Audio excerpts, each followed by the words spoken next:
Hi, mining community. Welcome back to another episode of the Dig Deep the Mining podcast. And today's guest is David Stein, who's the CEO of Kuya Silver, who are developing a first-class, high-margin, sustainable silver mining operation in Peru. They are focused on the growth and cash flow with a focus on low-cost silver operations in a mining-friendly jurisdiction. David has a background in geology and engineering and founded Kuya Silver back in 2017. So he's here today to tell us a little bit more about the exciting journey he's been involved in and what obviously the future holds. So that's welcome David to the podcast. How you doing, David? I'm doing well. Thanks for having me, Rob. Yeah, appreciate your time. So wondered if you can give the audience, tell the audience a little bit about your background, about your career, and how you basically got started. Sure. So as you mentioned, I was educated in geological engineering. Then I did a master's in geological sciences. So, heavy technical background coming out of university in my early 20s. And then I jumped basically right into finance, capital markets from there. So, in the early 2000s, the mining industry was still in pretty tough shape. Fortunately, I was able to to find a firm that believed in mining and specifically at the time gold. So I kind of joined as a gold specialist because I'd done a lot of stuff related to gold and silver in my my master's degree. So I was able to kind of jump into that, and I, at the same time, was doing a bit of basically on my own time, like by correspondence, learning about capital markets, starting the CFA program. And so I was already starting on my own to transition towards finance. And so it ended up being a really good fit. I was able to jump into covering companies as an analyst more or less right away. And some of the companies that I started covering in the early 2000s did extremely well. And so I was able to sort of leverage that off into a very good career as an analyst for the next almost decade.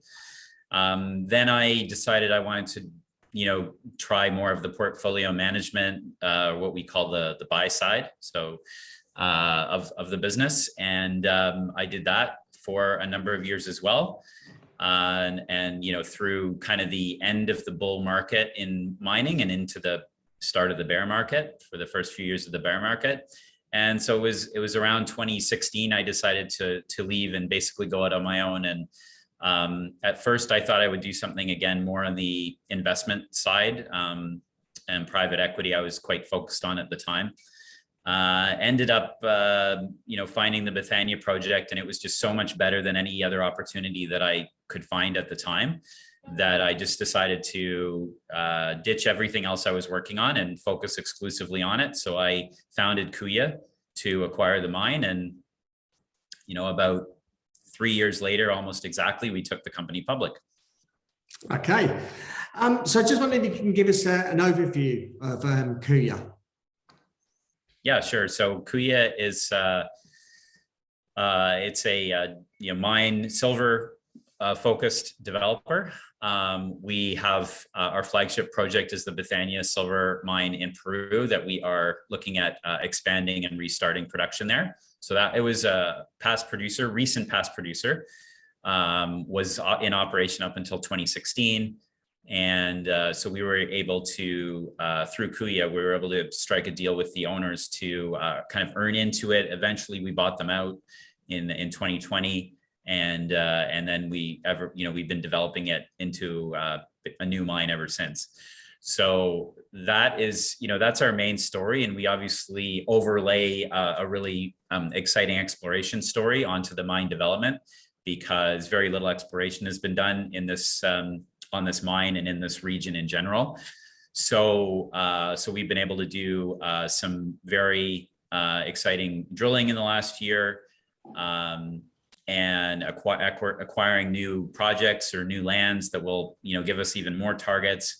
So, we think we can make the project a lot bigger at the same time as, starting production in the near term, which is I think an exciting combination, going back to my days as an analyst, having that cash flow plus growth tended to be, kind of the secret sauce to having exceptional stock performance or exceptional companies in our business, because the production itself de-risks the company for a lot of investors, makes you real. But then the growth is what gets people really excited and will pay a big premium multiple to own your company. So that's really what we're going for. Whether it's, there's lots of models of companies that I've looked at in the past, whether they be gold or silver, that kind of fit into that mold. And I think we've got the opportunity, but you need the first asset, which is Bethania. You need a great first asset. Once you have that, which we do, then you can build a really exciting growth story. Yeah.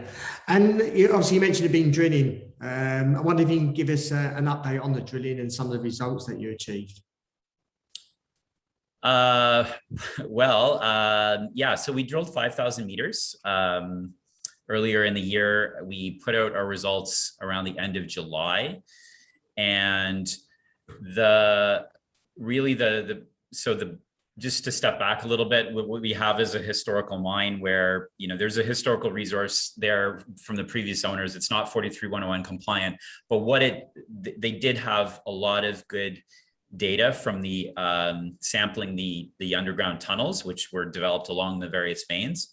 So they had a resource that consisted of 6 veins, 3 of which carried most of the ounces, to be honest, and then the other 3 were small.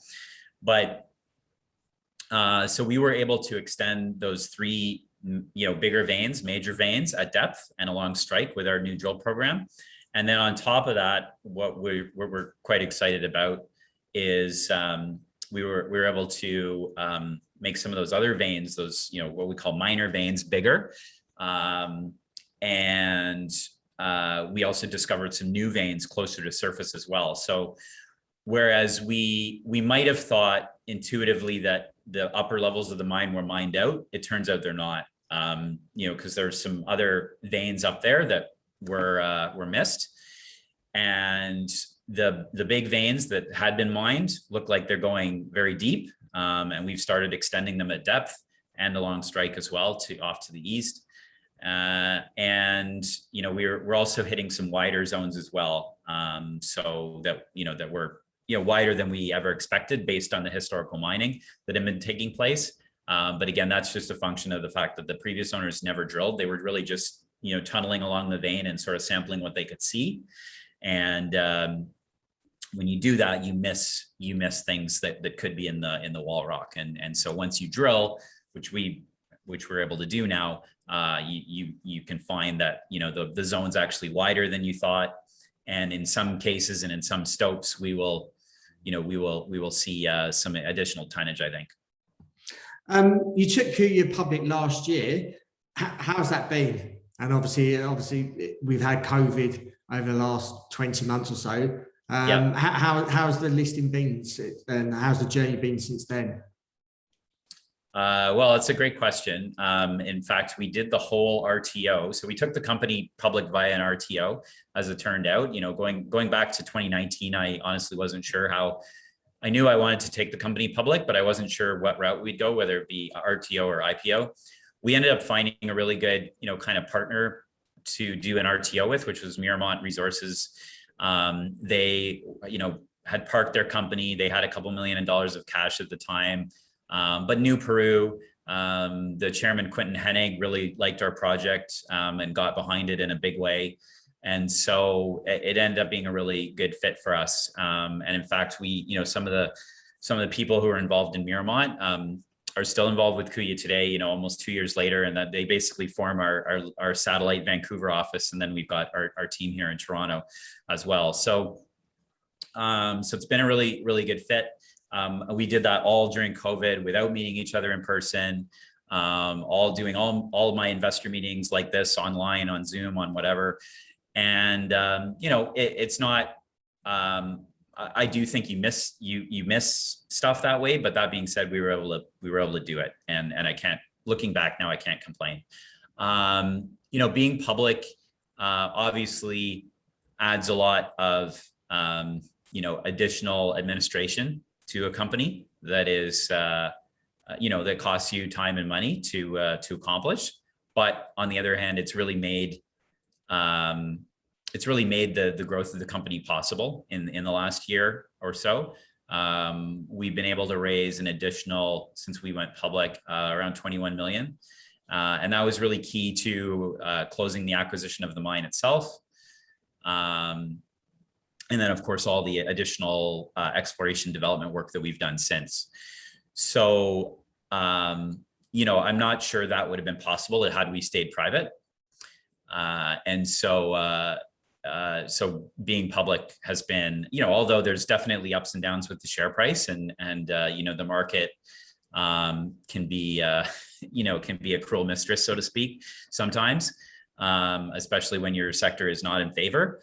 But that being said, again, looking back, I really can't complain. And I think we've got, being public is going to help us hugely in the future as we look to grow the company. You mentioned obviously the shares have been sort of on a roller coaster ride over the past year. From your perspective, what has been happening, and how do you see the market for sort of silver equities moving forward?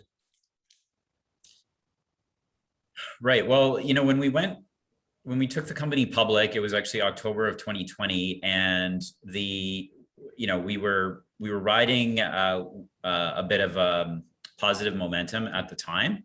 In the summer before we went public, the silver price kind of jumped up from the mid to high teens to over $20. So there was a lot of interest in silver at the time. And look, we benefited from that hugely. And I think being a news story helps as well. So the first, few months of being public were, very, very exciting from a share price perspective. Then I think we've had a bit of a dose of reality in 2021 here. Once in particular, sort of after the silver squeeze kind of movement happened, and around February, it started to fizzle out, unfortunately, again, in the short term anyway. And our share price, much like all the other silver equities for the most part as well, suffered. And I think the smaller you are, the worse it is. So the bigger ones held up a bit better. But anyway, nevertheless, it's sort of part of being public. So, the funny or ironic thing about today is, we look at our share price in our company today. I think you can very easily argue we're a better company today than we were when our share price was probably double what it is today. We've got our drill program, first phase drill program done, results in. They were all very, very positive.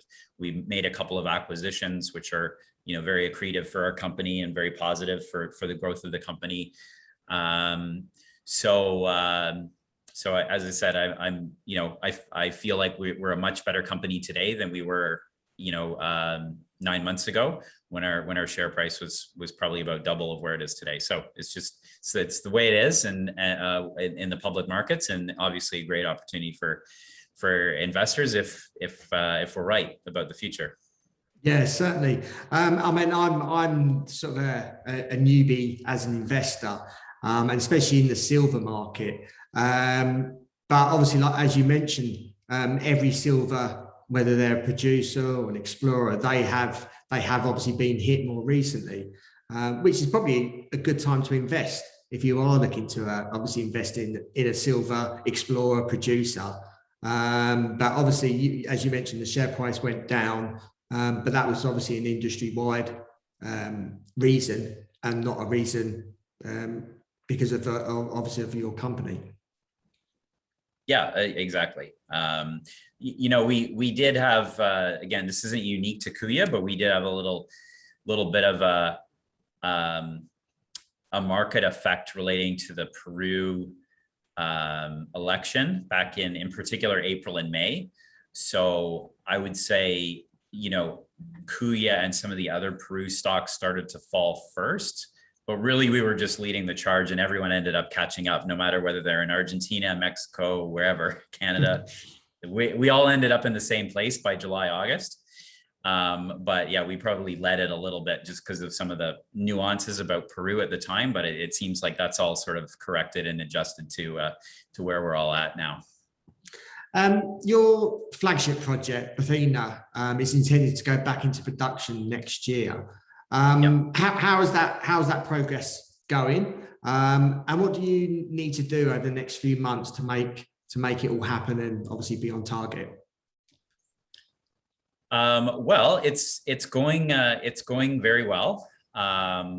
Definitely 2021 because of COVID and again, a few other things in specific to Peru, we got slowed down a little bit, but not a lot. The nice thing about our expansion project at Bethania is it's a relatively short, scheduled project. So no matter when we start, we'll be finishing it within, a few quarters instead of a few years. And so as long as we can get it started early next year, we can be in production by the end of next year, and that's that's a great position to be in. You're not looking at years of delays or anything like that, like you can with some of these bigger giant projects out there. So yeah, we're still very positive. We can get into production very, very quickly. In terms of what's necessary now, there's some sort of final permits we need relating to more of the construction. So the environmental permit we've had that for actually a while now. So it's now sort of relating to us finalizing the engineering designs and getting construction permits for certain infrastructure that we need to build, including the mill.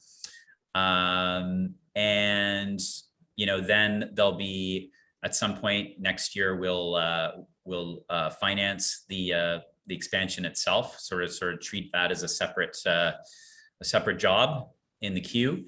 And so we'll do that at that point in time. We're already talking to various parties about that, including potentially doing some debt. The project is very profitable and very quick payback. So, in our case, I think having some debt on the project is actually a very good option to reduce dilution for our shareholders. But, we'll see what happens in the next few months. Earlier this year, you acquired a silver project in Northern Ontario. What's the rationale for that deal? And how does it fit into a sort of Kuya's strategy? Yeah, I think we've been very clear since we started the company that we want to be a multi-mine producer one day with Kuya, and that we're not just a single asset company with Bethania. That being said, Bethania is our flagship project. We spend probably 90+% of our resources, time, and money on Bethania. But nevertheless, when there's an opportunity, when we can take an opportunistic approach to growth, like we did with the Silver Kings project, we're going to take it. So that project came to us. It was a non-core asset from another company that really had a sale process in progress that we thought we could get it very cheaply. So we ended up buying part of the project outright, where we felt it was the most advanced, the lowest risk. And then the bigger, more kind of grassroots, higher risk exploration, we've put into a JV with the vendors or the former owners, which is a company that was called First Cobalt at the time, now Electra. So we're the operators of that joint venture. So we've got now this very large land package of historical high-grade silver mines in Northern Ontario. And where it fits into our strategy is that although the metallurgy is different, it's a silver cobalt byproduct mining situation, whereas in Peru we've got silver with lead, zinc, silver, gold. So more of a traditional silver polymetallic deposit. But other than that, the mining of it is quite similar. You're looking at, small stopes, but very super high grade, mines. So you're targeting high grade, but lower tonnage. And that's something we're very comfortable with because that's what we do in Peru.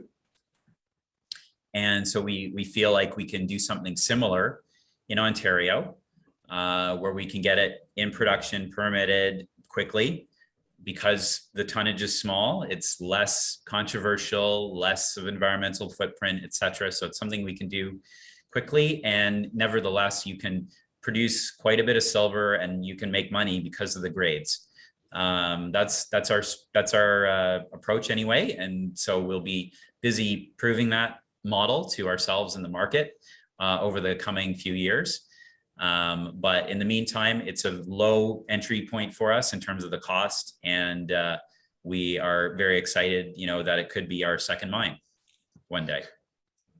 Who do you see as your peers sort of in the silver mining space? And how do you compare relatively to them?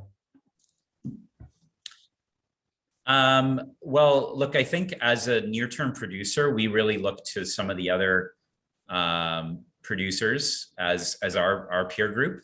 And, we really, whether it's through our, investor relations or through how we manage our company, we really differentiate ourselves from the pure exploration companies that are out there, which are, they're frankly a lot more common. There are very few silver producers out there that actually produce most of their revenue from silver. And so I think those are, companies that we certainly compare ourselves to and aspire to be valued as. Companies like Aya, for example, GoGold's another one. And what I think is similar to those companies, similar to Kuya, is that their production is relatively small right now, but they do have some production, much like what we will have when we start Bethania. They're sort of in and around, Aya and GoGold both are in and around 1.5 to 2 million ounces of production right now, but they both are growth stories. They both have exploration that people are very excited about. And so they're really buying into the growth there, not necessarily just the current production. So you've got companies, those two companies in particular, that are valued at somewhere 800 million to $1 billion Canadian. We've got Kuya at around 60 million Canadian.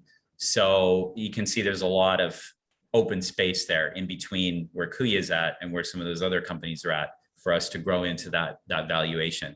And I see us being able to do that. I don't think we'll have to issue too many shares to get there.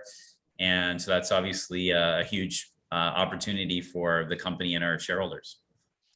And as a conclusion, just wondering if you can give us a sort of outlook over the next 12 to 18 months and what you expect to achieve. Sure. So I guess starting with Bethania, in the near term, we're going to be, updating our resource, or actually putting out our 43-101 resource for the first time, because the previously all we had is a historical resource. So that is something we're working actively on right now. We've just announced that we're starting our second phase exploration program at Bethania. So that will start on surface, then we'll go underground, then we'll drill, sort of in that order. And then we'll do this, at the same time, we'll do the same thing at Carmelita as well, our second project there that we acquired. So, which is only 3 kilometers away. And essentially it's a satellite to Bethania. So, we've got a lot of work happening at Bethania, starting right now, and over the next, I see that exploration just continuing probably for many years. We might call it phase 1, 2, 3, whatever, but it's just going to continue for many years now that we've got it started. And obviously, mine development news we will have as we're able to continue to de-risk the expansion project and get Bethania back into production.